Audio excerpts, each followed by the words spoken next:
No compromise. உங்க சைடுலயும் எங்க சைடுலயும். GT Holidays, South India's #1 travel brand. IPC Tamil நேயர்களுக்கு வணக்கம். இன்றைய சிறப்பு நேர்காணலில் நம்மோடு இணைந்திருக்கிறார் வானிலை ஆய்வாளர் செல்வகுமார் அவர்கள். வணக்கம் சார். வணக்கம் வணக்கம். நேத்திலிருந்து வானிலை ஆய்வாளர்கள் மீதும் சென்னை வானிலை மையம் மீதும் சில மக்கள்லாம் வந்து கோபத்தில் இருக்காங்க. சொன்னதெல்லாம் எதுவுமே நடக்கலை, ஞாயிற்றுக்கிழமை மழை வரும்னு சொன்னாங்க, பெருசாக எதுவும் மழை வரல அப்படின்னு சொல்லி கொஞ்சம் திட்டுறதையும் நம்ம பார்க்குறோம். இவங்க சொல்லது நடக்காமல் போயிடுச்சு. ஆனால் வந்து இன்னைக்கு நடக்க ஆரம்பிச்சிருச்சு. அதாவது ஞாயிற்றுக்கிழமை சொன்னதெல்லாம் வந்து இன்னைக்கு நடக்குது. ஒரு நாள் வந்து அப்படியே மாறி நடக்குது. நீங்கள் அதையும் பார்த்துருப்பீங்கன்னு நினைக்கிறேன். மீம்ஸ் எல்லாம் கூட நிறையா வந்துச்சு. ஏன் இப்படி மாற்றி கணிச்சிருக்கீங்களாமே எல்லாரும்? நானும் கணிக்கல. ம் அதாவது புயலுக்குத்தான் தெரியும் அது நெருங்கும் நேரம். அந்த கணிப்பை அப்போ அப்டேட்டா தான் கொடுப்போம். அப்டேட் அவ்வளவுதான் அது. அதாவது அதுக்கு காரணம் தெரியாதவங்க தான் நிறைய பேர் இப்படி போடுவாங்க. அது உழைப்பின் பயனை தெரியாதவர்கள் தான் சொல்லணும். உண்மையிலேயே உழைப்பை அது கஷ்டப்படுத்துறது தான். அது யாராக இருந்தாலும் உலகம் வானிலையாளர்களே பெரும் சவால் இருந்தாலும் நம்ம ஓரளவுக்கு திருப்தியா நம்பிக்கை நமக்கு சரியா சொல்லிட்டு இருக்கோம். அதுல எனக்கு ஒரு கொஞ்சம் மகிழ்ச்சி. கண்டிப்பா. இப்போது ஏன் நேற்றைக்கு கொடுக்கல இன்னைக்கு கொடுக்குது அப்படின்னு பாத்தீங்கன்னா, இலங்கையிலிருந்து டெல்டா மாவட்டம் நாகப்பட்டினம் இறங்கிய போது என்னாச்சுன்னா, டெல்டா மாவட்டத்திலே கரை கடக்க முற்பட்டது 23 கிலோமீட்டர் வரைக்கும் நெருங்கி வந்துருச்சு. அப்போ கூட மயிலாடுதுறை மாவட்டம், காரைக்கால், நாகப்பட்டினம் எல்லாமே கடுமையான காற்றாக இருந்தது. கடலூர் மாவட்டத்தில் கூட கடும் காற்றா இருந்துச்சு. விடிய விடிய உறங்காமல் என்னை அழைத்துக் கொண்டே இருந்தார்கள். ஓ அது என்னன்னா, அடர்மிகு ஊடகம் ஏற்கனவே அரபிக்கடல ஒரு காற்றழுத்த தாழ்வு பகுதி இருந்துச்சு. அதை நோக்கி காற்று போயிட்டு இருந்துச்சு. அது திடீர்னு இலங்கையிலிருந்து எப்ப இறங்குனுச்சோ அன்னைக்கு அது செயலிழந்து போச்சு. திடீர்னு அதுக்கு போன குளிர்காத்து இங்க வந்துருச்சு. வந்தா அடர்மிகு ஊடகம் ஆயிட்டு நம்முடைய தமிழ்நாடு குளிர் ஊடகம் ஆயிடுச்சு. கடும் குளிர், நடுங்கும் குளிர், தரையெல்லாம் ஐஸ் போல ஆயிடுச்சு. அந்த மாதிரி இருந்ததுனால அது ஏற முடியல. அப்புறம் என்ன செஞ்சு போராடி பார்த்துட்டு விலகி போயிட்டு 100 கிலோமீட்டர் போயிட்டு மீண்டும் தீவிரமடைஞ்சு நெருங்கி வந்துச்சு. இப்போ நெருங்கி வந்திருக்கிறது. நேற்றைக்கு இரவே வந்துருச்சு. நேற்றைக்கு இரவு 60 கிலோமீட்டர் வரைக்கும் நெருங்கி வந்துச்சு. பிறகு அது நெருங்கி வந்ததுல என்னாச்சுன்னா, அந்த குளிர்காற்று தொடர்ந்து தன் கட்டுப்பாட்டுல இருந்துச்சு, இழுத்துக்கொண்டே இருந்துச்சு, இமயமலையில இருந்துச்சு.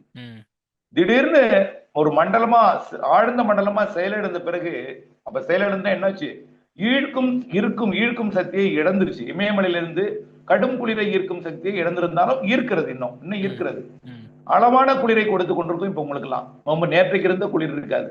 பெரும்பாலும் சென்னையில குளிர் இருக்காது. இன்னைக்கு வந்து திருப்பதியில குளிர் இருக்கும், ஆந்திர பிரதேசத்தோட ஹைதராபாத் எல்லாத்துலயும் கடும் குளிர் இருக்கும். இது இருக்கிறதுனால இப்போ அது செயலிழந்ததுனால, குளிர் குறைஞ்ச காரணத்தினால அப்போ அதுக்கு சதவீதம் சரியா அமைஞ்சிருச்சு. நெருங்கி வந்து மழைப்பொழிவை கொடுத்துச்சு. குளிர் அதிகமா இருந்ததுனால மழை இல்லாமல் இருந்துச்சு. எக்ஸ்ரே பிலிம் மாதிரி இருந்துச்சு. சேட்டலைட் பிக்சர் ஒண்ணுமே இல்லை. அதுல ஒரு வெள்ளையாக கருப்பாவே இருந்துச்சு. அதுல வெள்ளையே இல்லை, மேகங்களே இல்லை, அப்படி இருந்துச்சு. இப்போ இன்னைக்கு மேக குவி தொடங்கிருச்சு. மேகம் உற்பத்தியாக தொடங்கிருச்சு, மழை தொடங்கிருச்சு காலையில இருந்து. அது நம்ம சொல்லியிருந்தோம், பெய்யாமல் போகாது, பொறுத்திருங்கள் அப்படின்னு சொல்லியிருந்தோம். நிறைய கேட்டதுக்கு எல்லாம் பதில் சொல்லியிருந்தோம். அப்ப இப்ப பெய்ய தொடங்கிடுச்சு. ஆனால் இப்ப ஒரே இடத்துல பெய்யாது. அதான் ஒரு பெரிய பிரச்சனை. அதுல வந்து பாதிக்கும் மழையாக இருக்காது, அப்படிதான் சொல்றோம். அதாவது காலையில பாத்தீங்கன்னா திருவள்ளூர் மாவட்டத்தில் பொழிந்து கொண்டிருந்துச்சு. அப்புறம் வட சென்னையில பொழிஞ்சிச்சு. திடீர்னு சென்னை மாநகரம், செங்கல்பட்டு உட்பட, காஞ்சிபுரம் உட்பட அப்படியே திருவள்ளூர் வரைக்கும் அடைத்து கொண்டு போயிருந்தது. பிறகு இப்போ பாத்தீங்கன்னா இது பதிவு செய்து கொண்டிருக்கூடிய இந்த மாலை 6 மணிக்கு பாத்தீங்கன்னா திருவள்ளூர் மாவட்டத்தோட வடக்கு போயிடுச்சு. அதாவது கும்மிடிப்பூண்டி மற்றும் பழவேற்காடு இடைப்பட்ட பகுதி, எண்ணூர், இந்த பகுதியில் அப்படியே பொழிந்து கொண்டிருக்குது உடல்ல. திரும்ப இதை ஏன்னா இப்போ வந்து சென்னைக்கு கிடைக்க 100 கிலோமீட்டருக்கு விலகி போயிட்டு 60 இருந்தது 100 போயிடுச்சு. இப்படியே வட்டமடித்து கொண்டே இருக்கும். மீண்டும் பாத்தீங்கன்னா திருவள்ளூர் மாவட்ட கடற்கரைக்கு போகும். அப்போ ஆந்திராவில் பெய்யும், எங்க நெல்லூர்ல பெய்யும். திடீர்னு சென்னைக்கு நேரா வரும், அப்போ திருவள்ளூருக்கு பெய்யும். திடீர்னு பாத்தீங்கன்னா செங்கல்பட்டு பெய்யும், அப்ப திருவள்ளூருக்கும் சென்னைக்கு பெய்யும். அப்ப திடீர்னு விலகி போகும், அப்ப இடைவெளி விட்டார் போல இருக்கும். இப்படியே ஒரு வட்டமடித்து கொண்டே இருக்கும். அதனால ஒரே இடத்தில் நிலை கொண்டு ஒரே ஊர்ல பெய்து கொண்டிருந்தால்தான் வெள்ள பாதிப்பு ஏற்படும். இப்போ இடைவெளி விட்டுருக்கும், வடிஞ்சிரும். அப்புறம் மீண்டும் வருவதும் பெய்யும், அப்புறம் போயிட்டு வர்றதுக்குள்ள வடிஞ்சிரும். இப்படித்தான் இந்த 3 நாள் போக போகிறது, டிசம்பர் 3 வரை. இப்போ 3ஆம் தேதி வரைக்கும் சென்னையில இப்படிதான் இருக்குமா? சென்னை சுற்றி மற்ற மாவட்டங்கள்ல இப்படிதான் இருக்குமா?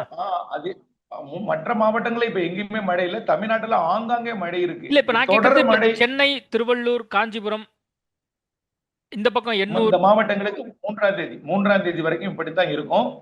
2ஆம் தேதி தான் இதுக்கு வந்து செயலிழக்க போகிறது. இன்னும் 12 மணி நேரத்துல இன்னும் ஒரு 12 மணி நேரம் கூட ஆகாது, இன்னொரு நள்ளிரவுக்குள்ள ஒரு 6-7 மணி நேரத்துக்குள்ளேயே இது ஒரு காற்றழுத்த தாழ்வு மண்டலமாக செயலிழந்துடும். இப்போ வந்து டீப் டிப்ரெஷனா இருக்கு, அடுத்தது அது டிப்ரெஷனா செயலிழந்துடும்.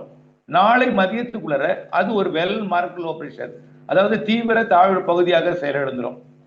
பிறகுதான் முற்றிலுமாக குளிர்காற்றை ஈர்ப்பதை விடும். அப்போ தரையில் இருக்கிற குளிர்காற்று அதுல இருக்கக்கூடிய நீராவி போதுமானதாக இருக்கும், சரியாக மழைப்பொழிவையும் பரவலாக கொடுக்கும், விட்டம் அதிகரிச்சிடும். இப்ப சென்னை, திருவள்ளூர், காஞ்சிபுரம் மட்டும் கொடுப்பது, அப்பப்போ வந்து மாத்தி மாத்தி கொடுத்துக்கிட்டு இருப்பது, அப்புறம் திருவள்ளூர் மாவட்டத்தோட திருத்தணி வரைக்கும் கொடுக்கும், ராணிப்பேட்டைக்கு கொடுக்கும், அப்புறம் உள்ளே திருவண்ணாமலைக்கும் கொடுக்கும், அப்புறம் கடந்து போய்விடும். அது வந்து எந்த இடத்துல இருக்கும்போது கடக்கும்னு சொல்ல முடியாது. இப்போ அங்கும் இங்கும் வடக்கும் தெற்குமா நடந்து கொண்டிருக்கிறது. அது திருவள்ளூர் மாவட்டத்தில் நுழைஞ்சாலும் சென்னை வழியா, செங்கல்பட்டு வழியா, விழுப்புரம் வழியா போகும். சென்னையில் நுழைந்தாலும் செங்கல்பட்டு மற்றும் விழுப்புரம் வழியாக தெற்கு நோக்கி போகும், தென்மேற்கு நோக்கி போகும். தென் மாவட்டங்கள், மேற்கு தொடர்ச்சி மலை மாவட்டங்கள் நோக்கி போகும், செயலிழந்துதான் போகும். ஒரு பரந்த வடிவிலே பெரிய வட்டமா ஒரு காற்றழுத்த தாழ்வு பகுதியாக போகும். ஒரு காற்றே இருக்காது, அது எதுவுமே காற்று இருக்காது, போனதும் தெரியாது, மழை மட்டும் பெஞ்சிட்டே போகும். அடுத்தது இப்ப கூட காற்று இருக்காது, காற்று முற்றிலுமா எழுந்துருச்சு, நெருங்கி அடுத்து தாழ்வு மண்டலமான பிறகு இன்னும் இழந்துரும். அப்புறம் அடுத்தது கொஞ்சம் காற்று இருக்கும், லைட்டா தான் இருக்கும், பெருசா இருக்காது. அப்புறம் தாழ்வு பகுதி ஆகும்போது காற்றே இருக்காது. ஒருவேளை சென்னை கிட்ட வரும்போது கடந்தால் கடக்க வாய்ப்பு இருக்கு. இல்லைன்னா செங்கல்பட்டு மாவட்டத்திலையும் அது மாமல்லபுரத்திலையும் கடக்க உள்ள போகலாம், அல்லது இப்ப வடக்கே கூவத்தூர், அதையும் தாண்டி தெற்கே மரக்காணத்துக்கு அருகில கூட, செய்யூருக்கு அருகில கூட உள்ள போகலாம். எது எப்படியோ இது உள்ளே போகும் பொழுது மழைப்பொழிவை தென் மாவட்டங்களுக்கும் முதல்ல உள்ள போகும் பொழுது வட உள் மாவட்டங்கள், வடகடலோர மாவட்டங்கள், டெல்டா மாவட்டங்கள், அடுத்தது மேற்கு மாவட்டங்கள், இறுதியில் தென் மாவட்டங்கள், மேற்கு தொடர்ச்சி மலை, பிறகு கேரளா என்று மழைப்பொழிவை கொடுத்து கொண்டே போகும். இது வந்து கரையை கடந்தாலும் சென்னைக்கு மழை இருக்கும். ஏன்னா கரையை கடக்கிறது 2 நாள், கரையை கடக்கிறதா பயப்பட வேண்டாம், ஒரு செயலிழந்த ஒரு பகுதி, ஒரு தாழ்வு பகுதி. அதாவது கரையை கடப்பதும் சொல்ல வேண்டாம், நகர்ந்து போகும், ஊடாக நகர்ந்து போகும், ஊடுருவி போகும் அப்படின்னு சொல்லலாம். இப்ப போகும்பொழுது 3ஆம் தேதி என்ன ஆகும்னா, அப்போ எங்கேயோ ஒரு இடத்துல இருக்கும், வட தமிழ்நாட்டுக்கு சென்னைக்கு தெற்கே ஒரு மாவட்டத்துல 3ஆம் தேதி அது இருக்கும். அப்பவும் சென்னைக்கு நல்ல மழை பொழிவை கொடுக்கும் 3ஆம் தேதி.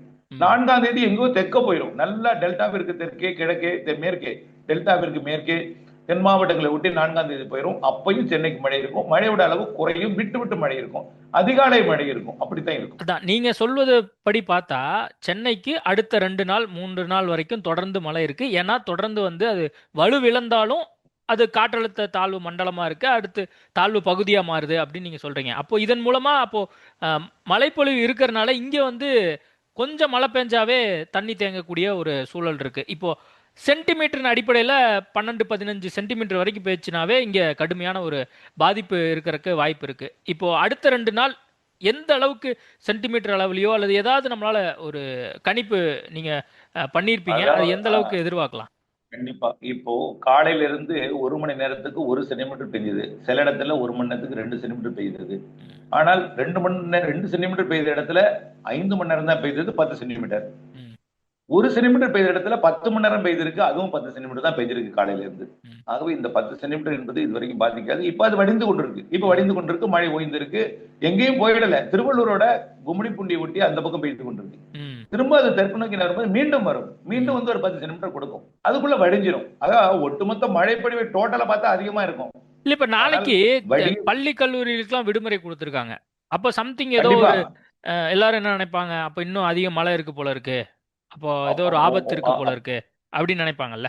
கண்டிப்பா. அதாவது ஆபத்து அப்படின்னு கிடையாது, மாணவர்களுக்கு பள்ளிக்கும் கல்லூரிக்கும் போவதில் இடையூறு கொடுக்கும் மழையாக இது இருக்கும். அது தொடக்கத்திலையும் இருக்கலாம், அது கல்லூரிக்கு போனா ஒரு சாதாரண கழிவறை கூட போக முடியாது, பெரும் இடைவெளியா இருக்கும், பெரிய இடையூறா இருக்கும். மாணவர்கள் நனைவார்கள், கழிவறை ஒன்று வகுப்பறையில் இருக்காது, கழிவறை தனியா இருக்கும், நனைவார்கள், அது ஒரு பிரச்சனை இருக்கு.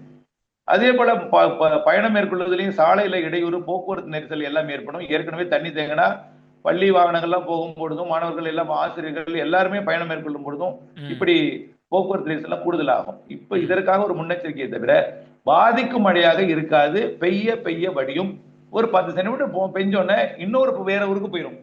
அதாவது சென்னை மாநகரத்தில் 10 சென்டிமீட்டர் பெய்து விட்டு திருவள்ளூருக்கு போயிடும், அங்கே ஒரு 10 சென்டிமீட்டர் பெய்து விட்டு மீண்டும் சென்னைக்கு வருவதற்குள்ள வடிந்து விடும்.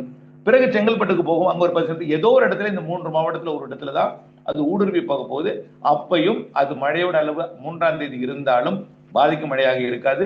ஆனால் 3ஆம் தேதி பரவலாக இருக்கும். ஏன்னா 3ஆம் தேதி தெற்கு நோக்கி போகும்பொழுது 3 மாவட்டத்தையும் அடைத்துக் கொண்டுதான் பெய்யும். அது திருவள்ளூர்லயும் பெய்யும், சென்னையிலும் பெய்யும், செங்கல்பட்டுலயும் பெய்யும். ஆனால் அது செயலிழந்து பெய்யும் என்பதனால கொஞ்சம் குறைவாகத்தான் இருக்கும். கொஞ்சம் ஒரு 10, 15, 20 கூட எட்டலாம். ஆனால் ஒரே நேரத்தில் பெய்யாது, சீராக பெய்யும், வடிய வடிய பெய்யும். அதனாலதான் சொல்ல அது அச்சப்பட தேவையில்லை. ஆனால் இந்த நிகழ்வு அனைத்து மாவட்டங்களின் தண்ணீர் பிரச்சனையை தீர்க்க போகிறது. உள் மாவட்டங்கள் போய் தென் மாவட்டங்களுக்கு போய் இதுவரைக்கும் திண்டுக்கல் மாவட்டத்துல மழை இல்லைங்கிறாங்க, அவங்களுக்கு பெய்ய போகுது. புதுக்கோட்டையில பெய்ய பெய்யுமா? போகிறது. புதுக்கோட்டையில எப்ப பெய்யும் கண்டிப்பா அப்படின்னு எல்லா கேக்குறாங்க. எல்லா மாவட்டங்களுக்கும் டெல்டா மாவட்டங்களுக்குமே பெய்ய போகுது. ம். இது உள்ளே போய் 8ஆம் தேதி வரை மழை பிடிப்பை கொடுக்க போகுது. இதுல ஒரு பெரிய பிரச்சனை என்னன்னா, அடுத்தது இன்னொரு காற்று சுழற்சி வந்துட்டு இருக்கு. இப்ப தாய்லாந்து வளைகுடாவில் இருக்கிறது. ம். தாய்லாந்து வளைகுடாவில் தென்சீன கடல் இருக்கு.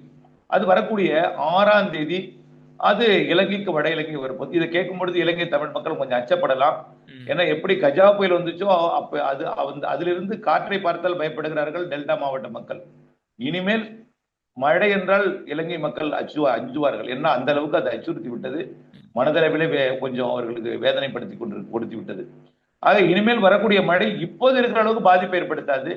ஆனால் ஜனவரி வரை பருவமழை இருக்கிறது காரணத்தினால மழை பொழிவுகள் நிகழ்வுகள் வரதான் செய்யும். அதை நம்ம சமாளித்து தான் ஆகணும். ஆனால் பாதிக்கும் மழை அல்ல, இருக்கும் மழை இருக்கும், இந்த அளவுக்கு இருக்காது. நிகழ்வு அடுத்தது 6ஆம் தேதி வருது. அந்த நிகழ்வும் இந்த நிகழ்வும் ஒன்றிணைந்து 9ஆம் தேதி வரை மழை பொழிவு கொடுக்க போகுது. குறிப்பா தென் மாவட்டங்கள் மேற்கு மாவட்டங்களுக்கு எல்லாம் ஒரு தாராளமான மழை பொழிவு கொடுக்கும். ஆனா இதுவே குளம் ஏரியெல்லாம் உள் மாவட்டங்களுக்கு நிரப்புமானா நிரப்பாது. ஆனா நிரப்பும், கால் குளத்தை இப்போ நிரப்பும், டெல்டா அரை குளத்தை மாவட்டங்கள்ல நிரப்பும். அதிகமா மழை பெய்யுது. இப்போ அந்த சாகுபடியா இருக்கட்டும், அல்லது அங்க விவசாயிகள்லாம் ரொம்ப கஷ்டப்பட்டு இப்போ அரசாங்கத்துல எல்லாம் முறையிடுறத நம்ம பார்க்குறோம். இப்போ நீங்க வேற உள் மாவட்டங்களுக்கு இது அப்படியே கடந்து போகுது அப்படின்னு வேற சொல்றீங்க.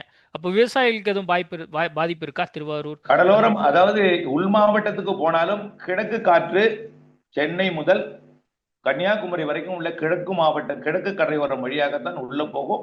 கடலோரத்திலிருந்து மழை உள்ளே வரைக்கும் கிடைக்கும், மேற்கு தொடர்ச்சி மலைக்கும் கிடைக்கும், கேரளாவுக்கு கிடைக்கும், எல்லா மாவட்டமும் கிடைக்கும். ஆனா இதுல என்னன்னா, மயிலாடுதுறை மாவட்டத்திலையும் நாகப்பட்டினம் மாவட்டத்திலையும் அதீத மழைப்பிடிப்பு பொழிந்து, நிறைய மழைப்பிடிப்பு பொழிந்து 20 சென்டிமீட்டர் 25 சென்டிமீட்டர் பொழிஞ்சு இப்போ பயிர்கள்லாம் மூடி இருக்கு.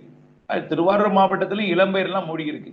இப்ப அதை வடிய விட்டு கொண்டிருக்கிறார்கள். அது கொஞ்சம் இந்த மழை என்று சொல்லும்போது அச்சுறுத்தும், உண்மைதான். ஆனால் ஒரு 10 லிட்டர் வடியுதுன்னா 1 லிட்டர் மழை பெய்யத்தான் செய்யும் மேலே இருக்கு. அதாவது 10:1 அப்படிங்கிற அளவில் 10 லிட்டர் வெளியாகும், 1 லிட்டர் மேல வரும். அப்படின்னா கொஞ்சம் அச்சுறுத்தலை கொடுக்குமே தவிர மீண்டும் ஒரு வெள்ள பாதிப்பை ஏற்படுத்தாது. வடிவதற்குள் கொஞ்சம் மேலும் கொஞ்சம் தண்ணீர் சேரும். ஆனால் அதுவும் இடைவெளி கொடுக்கும்போது அதுவும் வடிந்து விடும், கொஞ்சம் கொஞ்சமா வடிந்து விடும். ஆனால் மழை இருக்கும், காய விடாது, மழை இருக்கும். இந்த பூச்சி விரட்டு அடிக்கிறவங்களுக்கு எல்லாம் கொஞ்சம் இடையூறு கொடுக்கும், அதெல்லாம் கொஞ்சம் பிரச்சனை கொடுக்கும். ஆனால் மழை இருந்து கொண்டே இருக்கும் எல்லா மாவட்டங்களையும். அதனை தொடர்ந்து 11ஆம் தேதியிலும் வரிசையா இருக்கு. அதனால பயப்பட வேண்டாம், மழை பொழிவு இருக்கிறது. குறைவாக பெய்திருக்கூடிய மாவட்டங்களுக்கு அடுத்தடுத்த நிகழ்வு மழை தரும்.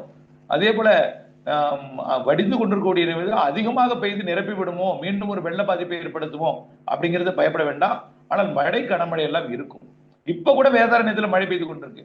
வாய்மேடு, தகட்டூர், அதன் சுற்றுவட்டார பகுதி கனமழையா பெய்து, மன்னார்குடியில விட சற்று முன் தூறல் சாரல் எல்லா மாவட்டங்களுக்கும் மழை இருந்து கொண்டிருக்கிறது. ஆங்காங்கே இப்படித்தான் இருக்கும். இன்னும் செயலிழந்தவுடன் தான் கூடும், பரப்பில் இப்போ நேற்றுலாம் வந்து என்ன சொன்னாங்கன்னா, இது வந்து மண்டலமா மாறிச்சு, அதுக்கப்புறம் செயல் இழந்துருச்சுன்னு சொல்றாங்க.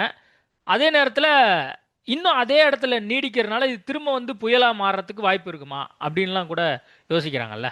அதாவது அது அந்த இடத்துல போதுமான வெப்பம் இல்லாத காரணத்தினாலும் போதுமான கடல் நீரோட்டம் இல்லாத காரணத்தினாலும் தான் அது செயலிழக்குது.